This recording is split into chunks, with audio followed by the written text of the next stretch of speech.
welcome to another edition of the Fanatical Elfz.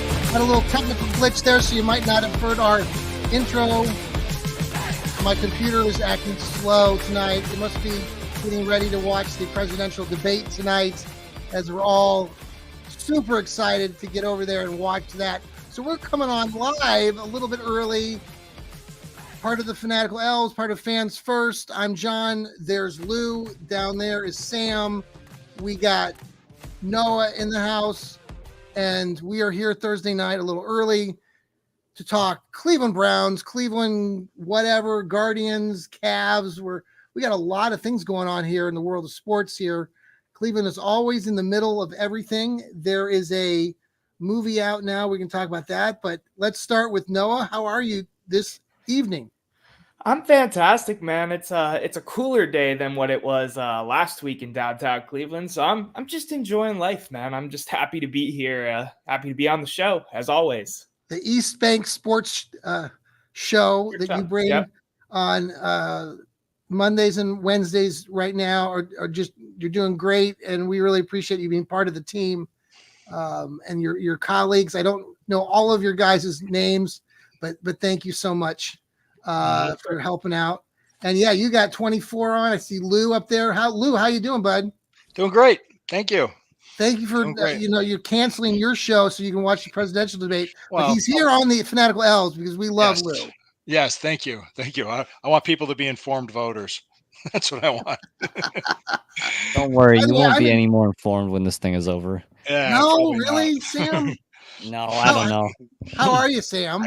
I could be better. It feels like 108 degrees outside right now. So, well, stay where you're at. Stay sheltered. Stay in your bedroom there. Yeah, it's quite warm. You got AC where you're at?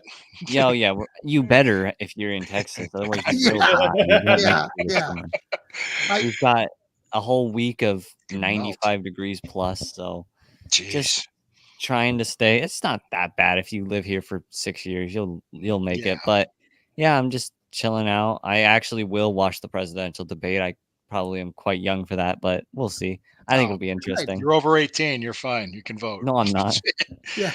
What are you now? Are you 16, Sam? Yeah, 16 and a half. Ooh. Yeah, you want to get real technical. There you go. Yeah. Ooh. I've known you since you were about 15 and a half. So it's cool. You're growing up before our eyes, Sam. So by the way, I'm getting my suntan on again today. I've got a window open here. So I spent the day with my lovely wife Laura Jean down at Buckeye Lake. I don't know if any of you have been over there, but pretty cool location just east of Columbus, and spent the day there getting a little sun, and back here now doing our show. So I guess I just jump into this. I say here, Chubb looking good. There's a video that came out earlier today showing Chubb working out with a trainer. You guys are wearing your 24 shirts. Dude, I'm telling you, we've been talking about it. Same difference. Well, we've been talking about it for a couple weeks now with Chubb, and then there was this article that Chris Easterling wrote that we're still trying to get Chris on our show here on the Fanatical Elfz, but where he talked to Nick and talking about week one. And so now there's this video that's surfaced in him working out. And so I want to go around the room. Sam, let's start with you tonight. Did you see the video? And I guess, it's just, for Browns fans, it's super exciting. And I posted out of the Fanatical Elfz that, seeing him work out like that, I know it's just a workout in a gym, but he was doing some really, good stuff with his feet. And I'm thinking, well, shoot, we got a couple months left. I'm not counting him out starting in week one. So, Sam, did you see the video, or, where are you at with Chubb? Yeah. I think workout is important, but there is still truly no way you can replicate a full scale, full speed, full intensity NFL game and the just pure taxation on the human body that it creates. But I think it's a very, very good sign, because working out is definitely, literally you're working out your muscles, specifically targeting those muscles. And it's just, it is a good sign to see someone who had such a severe injury do things that are very good signs that he is recovering from such a severe injury. Yes. But I think it's definitely important that he is working out with pretty big numbers and big stuff like that. Mm-hmm. I agree. Lou, what do you think? I'm in agreement with no, and there's no way you can replicate the hits that somebody's going to take in an NFL game unless you actually play an NFL game. So, but this is a very good sign because we're not even in July yet, and he's already doing this. And I'm dare I say, I'm feeling pretty good about him being able to play a little bit week 1. I'm not saying he's going to take 20 carries, but I see him taking about 10 and him being on the field and just the people going crazy because I think they'll work him in slowly. They're not going to tax him right away, and then they'll have him fresh by the end of the year. So I don't know. I could be wrong. I could be wrong. I'll admit it if I'm wrong. So, but it looks good. Oh yeah. Oh yeah, I do. I've been wrong before. Trust me. No. Well, you've been in the entertainment field for a long time. I mean, your job and stuff. I mean, do you feel like, Nick Chubb is like superhuman? Yeah, he is. Yeah. And we've been talking about that already, but just seeing some of these things.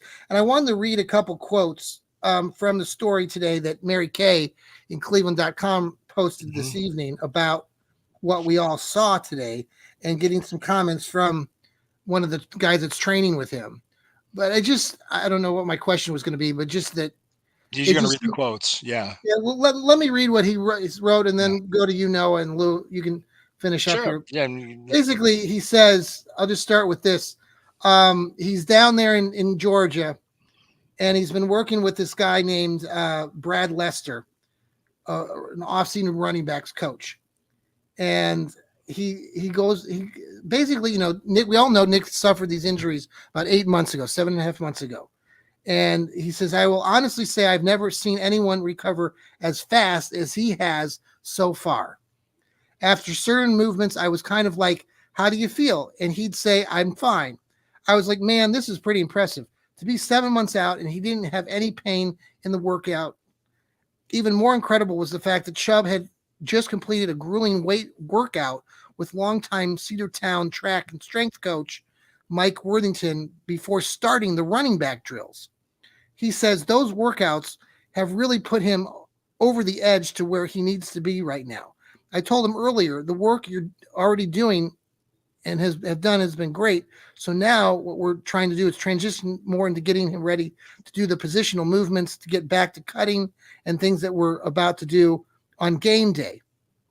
So, the other quote was basically he couldn't tell which knee was the one that had been injured when he was originally working out with him. So that you can't tell which knee it was. That's pretty good. That's a pretty good sign. And then he just said here that he went kind of slow with him initially. Lester was surprised as how strong and agile he was, but knowing the precious cargo he had in his possession, he took it relatively easy on this first day one. I was actually very timid going into the workout, especially with that type of injury. The workout today was more like a rehab session. I was very cautious, and even though he's ahead of schedule, obviously, I think he still needs to take his time, and whenever he's ready to come back, he'll come back. And then he says, the other thing that he says at the end of the article was that probably he says he wouldn't be surprised if Chubb were available for the season opener on September 8th, but I also wouldn't push it too much. Take your time because you want to have him for the long haul, like we've talked about. We want to have him around for weeks 7, 8, and 9 when you're fighting for that divisional championship. So those are some of the quotes from that Lester guy that was working with him today. Lou, what are your thoughts on that? And then we'll go to Noah. Well, it seems like he was ready to say, hey, he's going to be ready. Then he kind of walked it back. Yeah. It's just like, well, let's not go crazy yet. Like I said, I think we'll see how he handles the cutting. And that's the big thing, the cutting and how much he's squatting. Because I heard he was squatting a month ago. And I heard that. I was like, wow, that's huge. He was actually putting up the squat bar. Now, I don't know how much weight he was squatting, but that's what I heard. That's superhuman. So yeah, but it's interesting. Like they're not trying to say, yeah, he'll be ready 100%. They're saying I think the first 4 weeks of the season is reasonable based on what I'm hearing. So Okay, Noah. Yeah, so I kind of have two thoughts hearing everything that we've been, kind of covering so far. Thought number one is this front office has always been the front office to keep their cards close to their chest no matter what. So I think this trader was like getting excited, and then he was like, oh, we don't want to let teams know he might be playing week 1, so we backed it up. yeah, My second thought of this is I still think they're going to be as cautious as possible with this. He could still end up, it's the pup list, correct? When you have to sit out the first 4.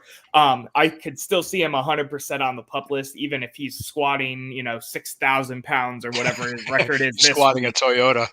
Right.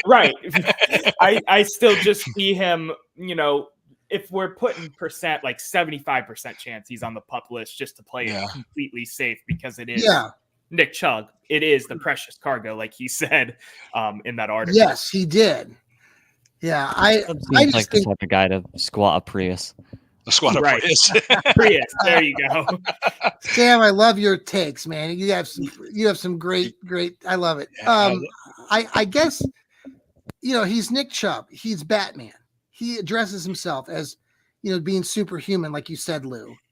And I just feel on the inside, like so many of us do, I think, as Browns fans and watching Nick over these years, that it's really Tim. Oh, thank you. Squatting 495. 495. Jeez, Tim, what's up, man?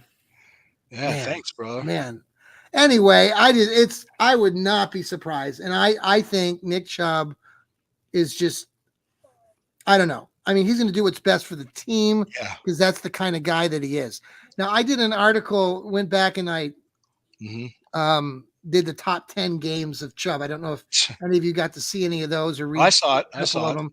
I don't know if you agree with any of those, or maybe the order's out of order, but I went through a few of them. One of my favorites, number 1, and I'll spoil it, but please go read it on Northeast Sports Insiders and Fans First. The one game at the end of it was during the 2020 season when he was coming back from the injury, and he had come back late in that season after a bye, and there was the game against the Texans.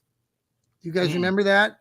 Yeah, that was 10-7. They played the Texans, and the following week they played the Eagles. And going into those two games, the game was delayed due to a storm. Yes. Yeah, and at the end of the Houston game, he was at about the 50-yard line. He made a great move to the outside, jiggled a little bit, and ran down the left sideline and ran out of bounds. No, didn't run out of bounds. Stayed in bounds at the 1-yard line. He gave up. He gave up. He didn't score. That way they wouldn't get the ball, which he should have done that against the Jets in 2022. No, I want to. Okay, so since we're there, but that's okay. I didn't mean to say it. Right. But we shouldn't have lost that. The defense should have done their job, and the special team should have recovered the onside kick. It wasn't Chubb. You can't. No, Chubb. I mean, Chubb's got to expect too that the guy's going to make the extra kick, right? Yeah. But those are some of the moments, like the first game. Do you guys remember the first game in 2018? Seeing him out there in Oakland, he had only 3 rushes, but he touched the ball. Of the 3 times, he scored on 2 of them. Yes, I do remember that. Yeah, because of that was like the last time we played on that at what's the A's field now, and they still had the diamond. I do remember that when everyone was like, "Why are we not playing him more?" And then they ended up moving in they didn't start him, Noah, even till week 7 of that year. I know. That was after they fired Hugh and decided to go with whatever. Yeah, I remember. Baker and Chubb, because he had Tyrod Taylor, and I'm trying to think, it was an Ohio State running back that was starting. Carlos Hyde? Carlos Hyde. Was it Hyde? That's what I thought. Yeah, it was Hyde. Yeah, in which it's just like, our best players weren't playing, and Hugh got fired for a reason. But I was thinking about what you said, Noah, when you say play the cards close. I kept thinking of that Kenny Rogers song. You got to know when to hold them and know when to fold them. That's what I was thinking of. Maybe just think of that. I don't know why. Yeah. Hey, let's go ahead and pause for a quick break. We want to come back. We're going to talk about Amari Cooper after the break. This is the Fanatical Elfz Show, part of the Fans First Sports Network. We'll be right back.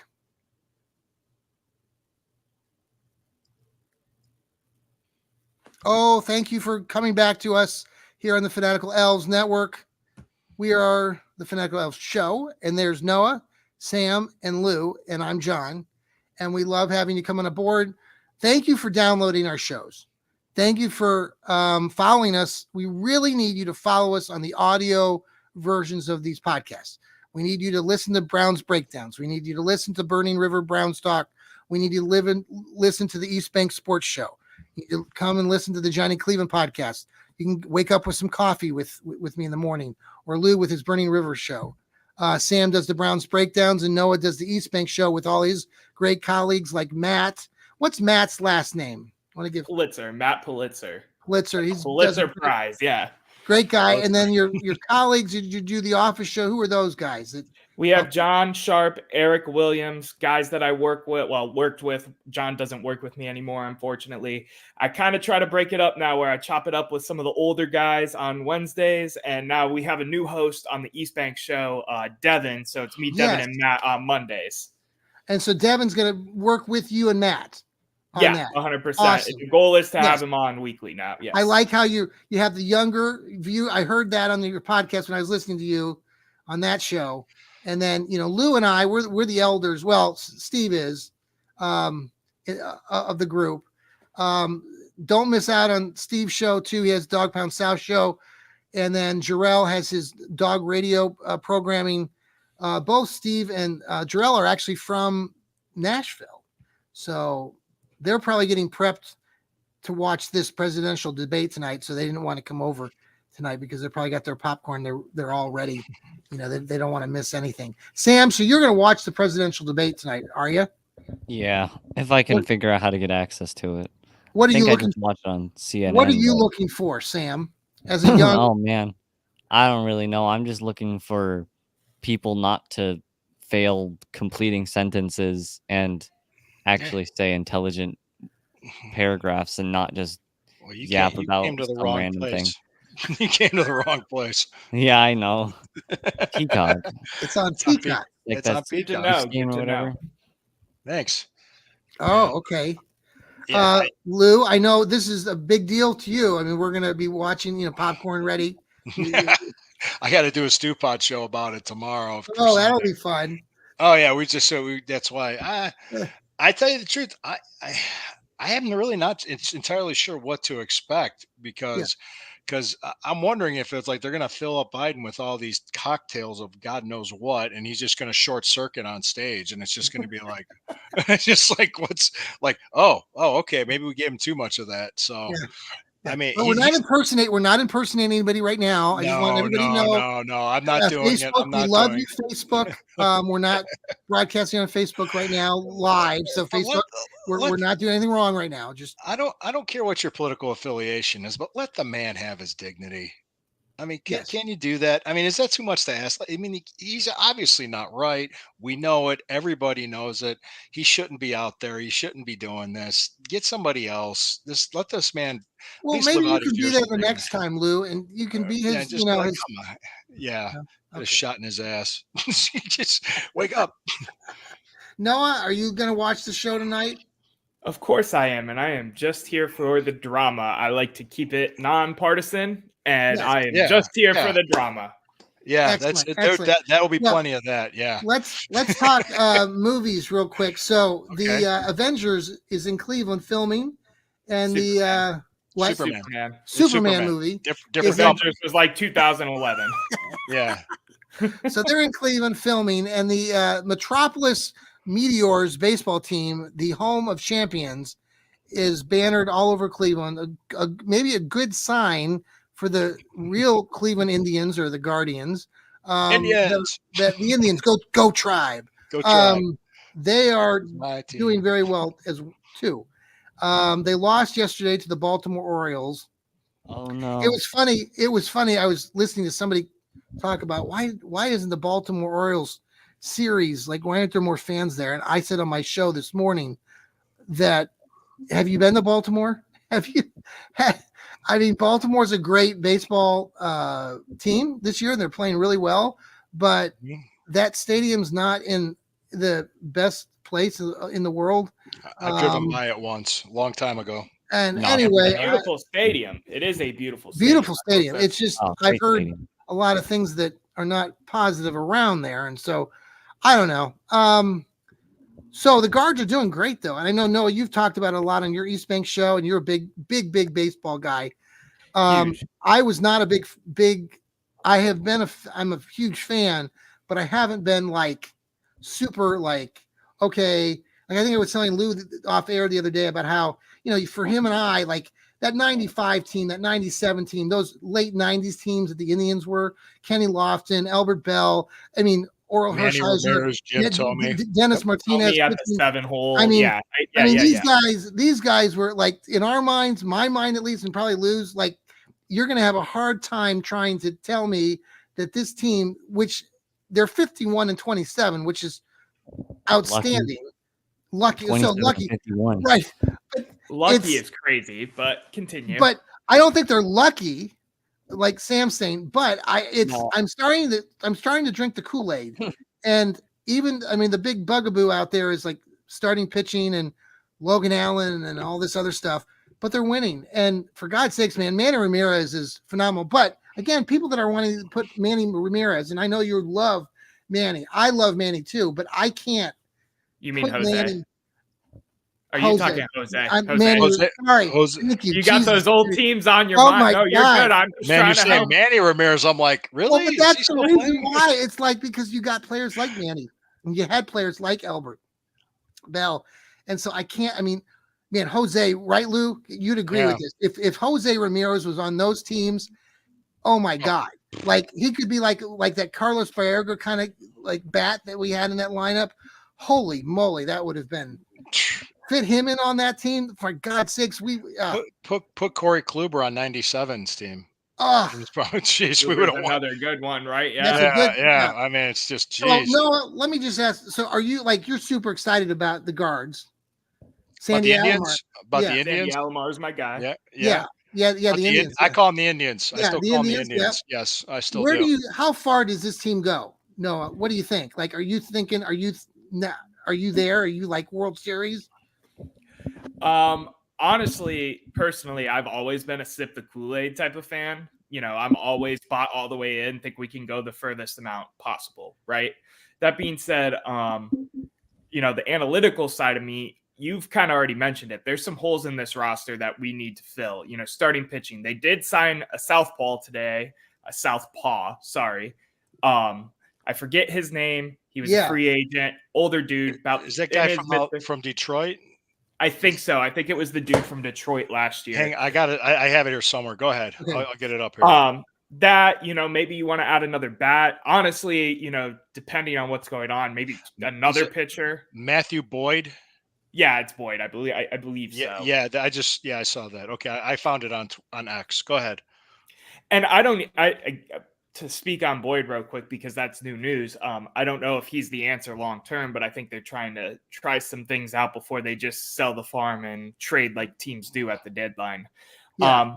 I could see them, going all in. There's a lot of rumors about the Dolans actually being okay with moving some money around because it seems like the year. I mean, we were the best. I don't know if our record while still the iron's hot. Right. I mean, we had the best record in baseball. We just beat who was dubbed the best team in baseball for a while there in a series 2-1 and got to rest a bunch of major players and start Cookie Carrasco and lose by 2 points. Yes, I am sipping the Kool-Aid. I think the sky's the limit. We'll see though. The playoffs are always interesting for the MLB. The Lou, and I'll go, you can follow up here. I think the thing that's like last year and then this year, like last year, I was not really into the team. The players, I knew a few of them. But they've carried a lot of those players over to this year, right? Correct. And it just seems like everyone on the team is just hitting better. Stephen Kwan is out of his mind. Jimenez continues to be, a solid addition. Ramirez, right? And then who's it? David Fry? Fry out of his mind this year. Yeah. And then I will say real quick, I think the point you're going, I get what the point you're going for. They're all young players that you're mentioning though. And that, last year, we were like a 500 level team. Yes, Quan is batting like almost 400. I think it's like 387 or something right now. It's insane. But but you're letting these prospects who have now had some years under their belt, playing in the majors, hit their stride, and they're all hitting their stride at the perfect time. You bring in a young, motivating coach this year. I just think it's a perfect storm for that Cinderella, championship window. I don't even want to pigeonhole it to this year. I think they could look like this next year with the contracts they still have in the books. Go ahead, Lou. My bad. Just to play devil's advocate, what about the name Trevor Bauer? No, I'm good. Yeah. I'm so good. I think he's washed, comparatively speaking. I mean, he's playing Mexican League baseball right now? Last I heard was Japan and then Mexico. I think he might be in Mexico now. Yeah, last time I heard, because of what all the allegations and stuff, which turned out to be false. Yeah. Anyway, but okay, he was so good. Yeah, he was very good. Cookie Carrasco was very good at a time too, and you've seen how that experiment. You're crazy. Tim Lyons just said I was crazy. Yeah, tell me something I don't know. Tim's a good dude. Tim turns into our shows a lot. I love Tim. Yeah, I know. Yeah, he's been on mine too. Why are you a Bengals fan, Tim? Unfortunately, I see you're a Bengals fan. He's pitching out of his mind in Mexico League. Yes. You got to change your logo, the Bungles there. Yes.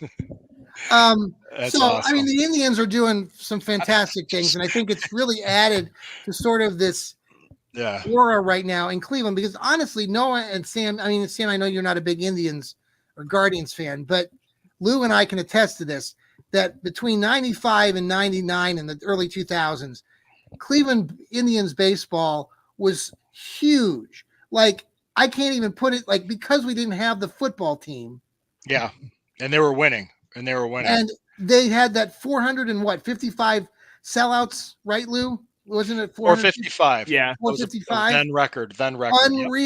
Unreal. I mean, it was just, and then, you get to that point in 2016, and what a shame in 2016 when the team gets to the World Series and plays the Cubs. What a great series. They blew that series to then let the Cubs fans come in the Jacobs Field or Progressive Field and take that over in that Game 7. Still pisses me off, but should have won that series. I don't know. It's just great to see the Guards back at it. I think this could really be exciting, rest of the summer. And I was sort of timid about being over the moon about them, but now we're getting into July, and you have a 9-game lead in the American League Central over any of the other teams. Now they start the this series against the Royals tonight. Yeah, it's tied in the second inning, 0-0. Big series. Kansas City's Cleveland has done well at times out there in Kansas City, but they're Kansas City, and I lived there for years, watched them play. They still have, I think they still have the same damn catcher they've had for a bazillion years. Perez, maybe. Yeah, they do. He's been there he's like ancient. He's like got to be like 50 years old. The Royals right now are kind of cold. They were hot for a while because they signed Bobby Witt. I got to watch some of that series when they were here.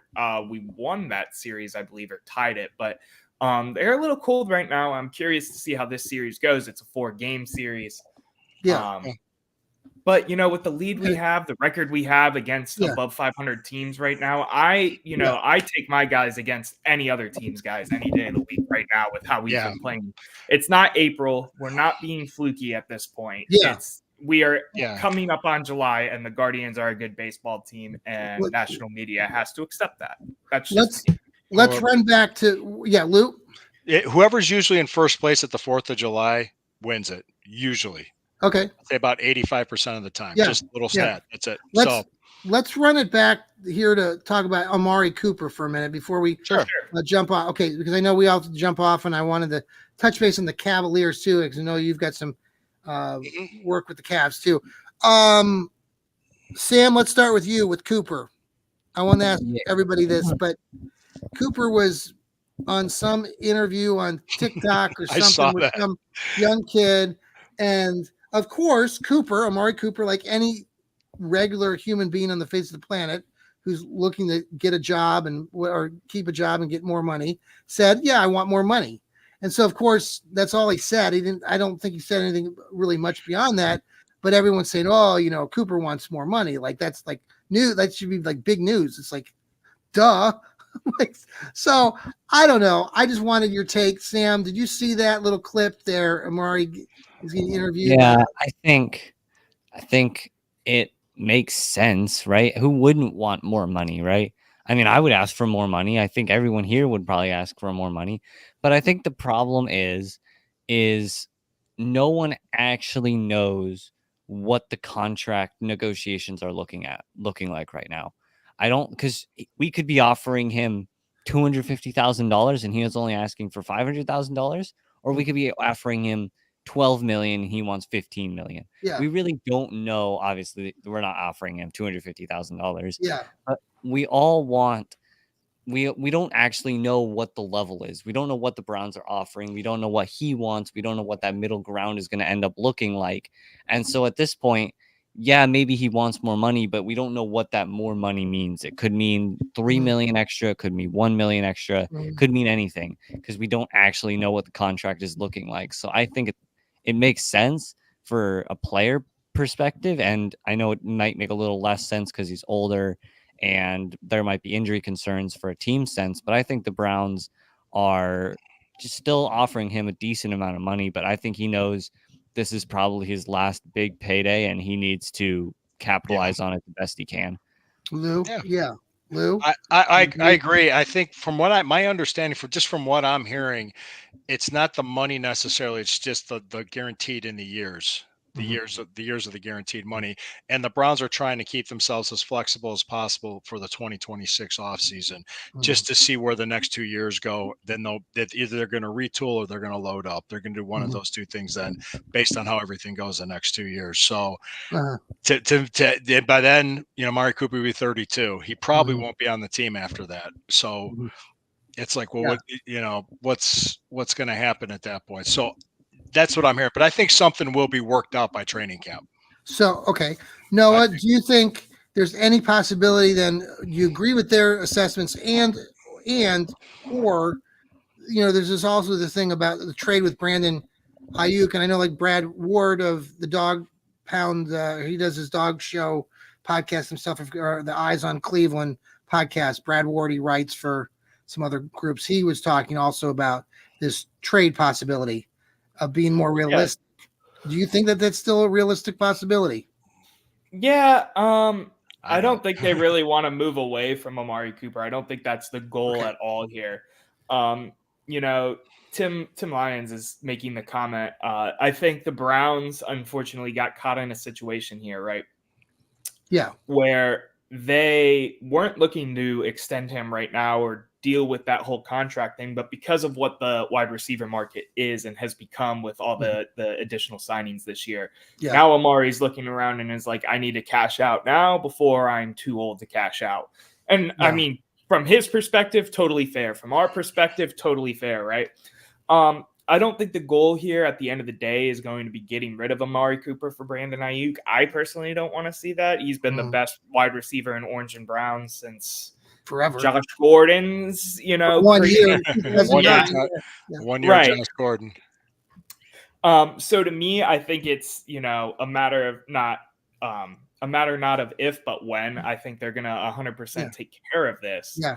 I don't disagree with any assessment, though, of, what Lou's saying he's hearing behind the scenes and stuff. I don't know all of that, but that's just other things I'm hearing. That's all. I hear for things. Sure. No, for I sure. hear things. I think my best Robert De Niro. I hear things. Yes, Sam. I think he's waiting for CeeDee Lamb as well to get paid, because CeeDee Lamb is going to be first or second, guaranteed. I don't think he's going to be lower than third. I think CeeDee Lamb is either going to surpass Justin Jefferson in money, or he's going to be right below or almost the exact same as Justin Jefferson. Okay. So once CD gets paid, that'll finish up the market. That'll set the baseline for the superstar. And then the star can look at where he would be and figure out what he wants from there. So When I think will that CeeDee happen? Lamb is also an important piece. When does CeeDee CeeDee Lamb happen, Sam? What are you hearing? I believe CeeDee Lamb right now is also the problem with the Cowboys is they are focusing on Dak and Micah mostly right now. But CeeDee is still waiting for a contract. He was waiting mostly for Justin Jefferson, I believe. So Jefferson can reset the market for him to get him extra money. But I don't think CD is going to leave. I think he's going to stick around. But CD is still a few years off from being like gone. So it's mostly just extensions and stuff. Yeah. But CD will either reset the market to the highest or he'll be right below the highest. Okay. I think they keep him, but I wish for God's sakes that the Browns would just take care of business sooner than later. But I understand we have to kind of be patient, and everyone's being, see kind of what you're saying, when these other guys sign and CeeDee Lamb and players like that. But it's definitely, if it doesn't get done by the time they go to Greenbrier and stuff, it's going to start getting more nerve-wracking. But hey, I want to give away our winner. We have our giveaway. We give away stuff here on the Fanatical Elfz. I love giving away free stuff, man. All you got to do is follow us on the Fanatical Elfz here on the X. Spread the love, spread the word, tell everybody about us wild and crazy Browns fans. Many of us here write. They're very good writers here in front of you. Write from the Fanatical Elfz and other periodicals. So check them out. I know they do a bunch of great stuff. Noah just had his article come out yesterday about the draft. I want to touch on that. Another one today as well about Gavin Williams because he started Columbus today. Awesome. And then Lou does his daily writing too. And Sam, you're also doing some writing for Cleveland Sports Talk. We want to thank Cleveland Sports Talk too for giving us the opportunity that we sometimes will repost and do some things through Cleveland Sports Talk. So thank you for their cooperation and help. All right, let's give away. We have golf balls. We have Cleveland Indians golf balls. Are you ready here? Drum roll. Our winner of the Cleveland Guards golf balls, and we'll be in touch. Our winner is Mark Reichardt. His tag name is Mark Steamer, and he lives in Florida. Beautiful wife, Tina. He's a big Buckeye, Browns, Guardians, Crooked Hat baseball, Wellington High School baseball, Altoona, Pennsylvania, graduate 1992. That was our day, Lou, back in the day. You graduated. When did you graduate high school, Lou? 91. Okay, so this guy graduated in 92. So he lives in Florida, Lake Worth, Florida. So congratulations, Mark. You are the winner of the golf balls. Since you live down there in Florida, hopefully you get to knock those balls around and won't lose them in the lake. Not into the 1 bajillion lakes that state has. But or an alligator eats them. I don't know. Oh, that actually happened in Florida. A guy reached into a pond to get his golf ball, and an alligator bit his hand off. Not shocking. It's not worth it, man. Just let the ball go. Probably fed 2 beers and sumo wrestled that alligator later. Oh my gosh. Well, okay. One final, just want to go. I know Noah, you just wrote about another article, baseball, but I want to talk about the Cavs real quick. They signed Tyson Chicken last night. All I could think about when I heard the kid's name was chicken, and of course I talked about it on my show this morning, the Coffee Jolt, and I know, and maybe I was a little rude because that's what I like to do. I like to be rude. You young guys, you young pups, you look at these players that come in and there's excitement, when you get draft a kid. Mm-hmm. He's 6'6", 6'7". My thing is the kid's gone to 3 different colleges, and that's what it is these days. And I don't like it. I hate it. I think it's just stupid. I don't like the portal. I don't like the NCAA. I don't like these kids going from one school to another, but that's for another story. But he was at Texas. He didn't play. He went to Texas Tech. He played a little bit, scored 10 points average. He went to California, bumped it up to 19. He's shooting 36% from 3-point land. I mean, that's respectable, but some writers are already projecting him into the starting lineup, into the rotation. And I'm like, and then some people are saying, well, we get rid of Isaac Okoro now. We don't need him. I'm like, he's a much better player than Isaac. And I'm like, for God's sakes, the kid's 21 years old. By the way, that's the other thing. People like, oh, he's so old. He's 21. I'm like, oh my God. Like, that's old. That's old to Sam. Yeah. So I don't know. I'm not over the moon about, I think it's a good pick. I certainly think it's a good pick. I certainly think that he will, get an opportunity. but I don't see him working himself into that starting rotation, like maybe off the bat or even at all this year. The Cavs have got a lot of good players on this team, despite a lot of people saying that the bench sucks. I think you get a new coach in there, Kenny Atkinson. He's a good coach. He knows how to run an offense. He has this motion offense where there's a lot of different options. I like players. My buddy Dean Wade, I think, if the Cavs keep him, I think Dean Wade is a really deadly three-point shooter, but he has a lot of other things that he can do. I think Isaac Okoro is still a very good player. I think Karis LeVert and Jared Allen have all played with Kenny Atkinson. They've been coached by him in the past. So I'm really excited about this coaching move. I'm semi-excited about the draft move. No, I want your take first since you work with the Cavs, and then we'll go around the room. Yeah. When they took him, my reaction was, meh. Yeah. Okay. He wasn't one of the guys that were off the top of my radar. I think overall, most big boards had him at like the end of the round, like you're between 28 and 32. 30 was the majority number I saw. I see. We'll see. I was a big proponent of trying to deal the pick with some of the bench players to get something else. Yeah. It is what it is. I am really excited about the Atkinson acquisition, especially because it has come out that Donovan really likes Atkinson. So it's like pointing to an extension sooner rather than later. Yeah. But in terms of the pick, we'll see. Yeah. This draft was kind of I keep using as an example, but it was very just middle of the road, mid. It wasn't the best draft this year, so we'll see if we got something out of it or not. But in terms of the prospects there as a whole too, there wasn't anything that jumped off the paper other than the center that ended up going number 2 because he didn't want to go to, was it Houston that had? I forget, but I think Atlanta had the first pick. I think Atlanta. Thank you, Atlanta. Thank you. Sorry, I don't know why that slipped my mind, but we'll see. I'm more excited to see what kind of moves we're making trade wise. The Donovan Mitchell extension come out. That's the bread and butter. Let me just talk, and then Lou, I talk to you about this, and then Lou next, and then Sam, just with the whole issue with Donovan and then Darius. I'm getting so tired of. I'm sorry. I like Darius Garland. I think Darius Garland is a great player, and I'm getting annoyed by a lot of people out there that are trying to say that he's trash and that the two of them can't coexist. And I'm sorry. I just think it's bullcrap. It is bullcrap. I've been around basketball long enough, my lifetime, and coached enough and seen enough games that these two players can coexist. And I don't believe it for a second that Darius Garland's manager is saying that he wants out. If I don't believe it. I don't believe it that Darius wants to get out of Cleveland. But am I off on that? I mean, Noah, do you know anything? Lou, do you know anything? Like, no, I mean, no. If you don't, do you mind if I just was going to say? Go for it. Yeah. All the indications I heard was Garland.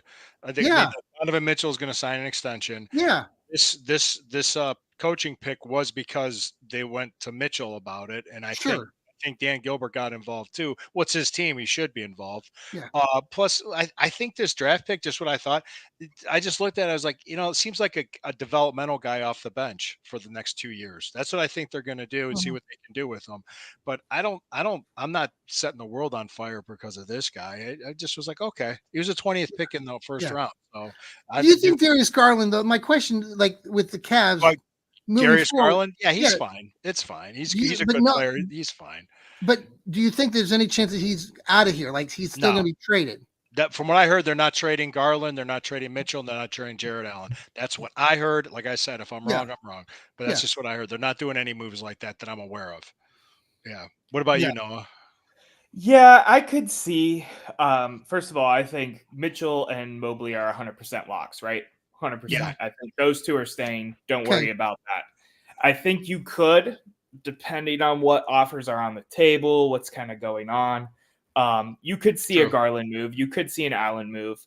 It just kind of depends what's going on. I don't think Brandon Ingram, that's a name that's jumped out, really excites them enough to move away from, Darius Garland or Jared Allen. It is of note too, the advanced metrics and stuff that we get to try to break down now as sports fans and commentators, podcasters. The advanced metrics for the core four of the Cavs when they're healthy shows that they are like phenomenal together. Mhm. So I think there's two conversations here. I think, you can look at those metrics to an extent and agree with them, but you also got to pass the eye test, right? And go ahead, Lou. Go ahead. No, I had a question for you. Hypothetically, Cavs are healthy in this Eastern Conference semis, we beat the Celtics. That's tough. I would I sure lean hope so, towards. so we can beat you in the finals. I would lean towards Well, they're no, talking just to you, because Sam. of what was. I would just lean towards no because of. Okay, just curious, Bickerstaff. just playing devil's advocate. That's what I like to Yeah. do. For sure, yeah. But I think that, there's two conversations here. It depends on the trade. I think they're leaning towards keeping the 4 and seeing what they can do with the new coach. That's The what I'm- NBA is the type of league, you could trade a big player mid-season and it still pan out and you go to the finals or something. Well, like I had that. heard through the grapevine, and I've already shared this too, like with Dean Wade, my buddy Dean. So I know a little bit about his back stories and stuff. I was thinking a year ago he was going to, or even this year, he was on the trade block. Like there were a lot of conversations going on behind closed doors or I heard he was going to be at multiple places out west. There were teams that were, but now with Atkinson coming in and everything else, what about Isaac Okoro? You think he's a lock or you think he's gone?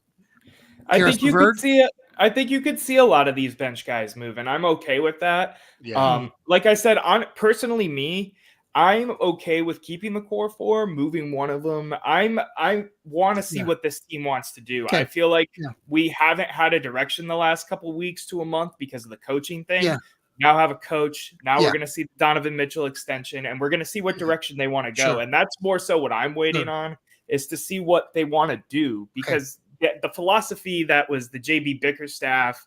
I know Kobe Altman's still there, but the JB Bickerstaff, Kobe Altman brain trust could be completely different than when Kenny comes in and decides he wants. Well, I am one happy basketball.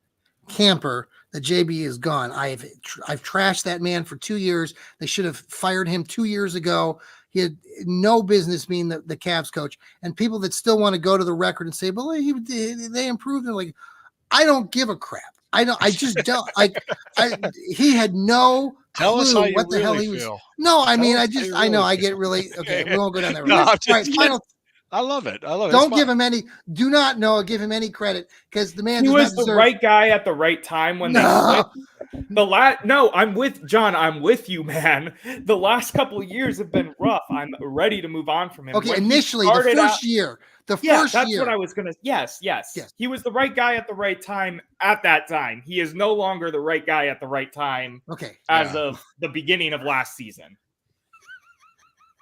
All That's right. what I was Final say. take, Sam. Let's start with you because we got to get to this presidential debate in 4 minutes. So everybody, you got 1 minute. Final take. What is it, Sam? I can't wait for you guys to make it to the finals because I really want to beat you guys. That'd be amazing. But I'm not well versed in my Cavs because I'm more of a Mavs fan. But I mean, you guys do seem to have a pretty good team. And the Eastern Conference is so garbage that it's like there are two people you have to worry about: the Pacers and the Celtics. And the Pacers, who knows what can happen with them? So I think you guys definitely have a good shot. It's just the Celtics are so good. It's just a very difficult challenge to get through them. Even the only people who really I think can realistically beat them is the Nuggets. I think the Nuggets could beat them. But I think that's the only team who has a realistic shot at beating them. But I think you guys definitely have a good team. I think you guys could be a pretty good because this is kind of useless information now, but I played the Cavs on 2K22, so I kind of know some of the players, but I think you guys definitely have a good shot at making some big splashes in the Eastern Conference. Very good. Sam, thank you. Noah, final take on tonight. Yeah, I'm going to jump back to Guardians for a second, man. I'm really excited with some of these prospects. My hot take last night on the Office edition of the East Bank Sports Show was John Kenzie Noel was going to hit a home run. He hit a home run before I even got on the show. So he proved me right before I could even get on the show.